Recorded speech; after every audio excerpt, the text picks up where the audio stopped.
ঢাকা ৮ আসনের সম্ভাব্য স্বতন্ত্র প্রার্থী ও ইনকিলাব মঞ্চের আহ্বায়ক শরীফ ওসমান হাদির ওপর নৃশংস হামলার প্রতিবাদে রাঙামাটি শহরে বিক্ষোভ মিছিল ও পথসভা করেছে ছাত্র জনতা।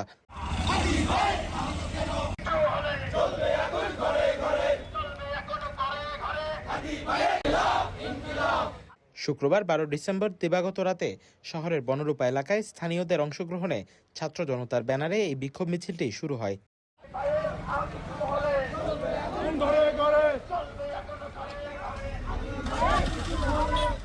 মিছিলটি বনরূপা জামে মসজিদের সামনে থেকে বের হয়ে শহরের কাঁঠালতলী সড়ক প্রদক্ষিণ করে। এরপর মিছিলটি রাঙামাটি চট্টগ্রাম সড়কের কোর্ট বিল্ডিং এলাকা ঘুরে আবার বনরূপা এলাকায় ফিরে আসে। আমরা উচ্ছেদ করে ছাড়বো ইনশাআল্লাহ। ওসমান হাদির যারা শত্রু তারা হত্যা করতে চেয়েছে। ওসমান হাদির ১ নম্বর শত্রু হলো ভারতীয় আধিপত্যবাদ। যারা হত্যা করেছে সন্ত্রাসীদেরকে গ্রেফতার করে যথাযথ শাস্তির আওতায় আনতে হবে। বনরূপা পেট্রোল পাম্পের সামনে গিয়ে মিছিলটি পথসভায় মিলিত হয়।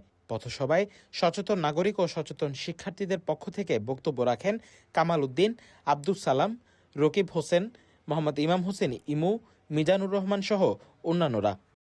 বক্তারা শরীফ ওসমান হাদির ওপর হামলার ঘটনায় তীব্র নিন্দা জানান এবং হামলার সঙ্গে জড়িতদের দ্রুত গ্রেপ্তার ও দৃষ্টান্তমূলক শাস্তির দাবি জানান।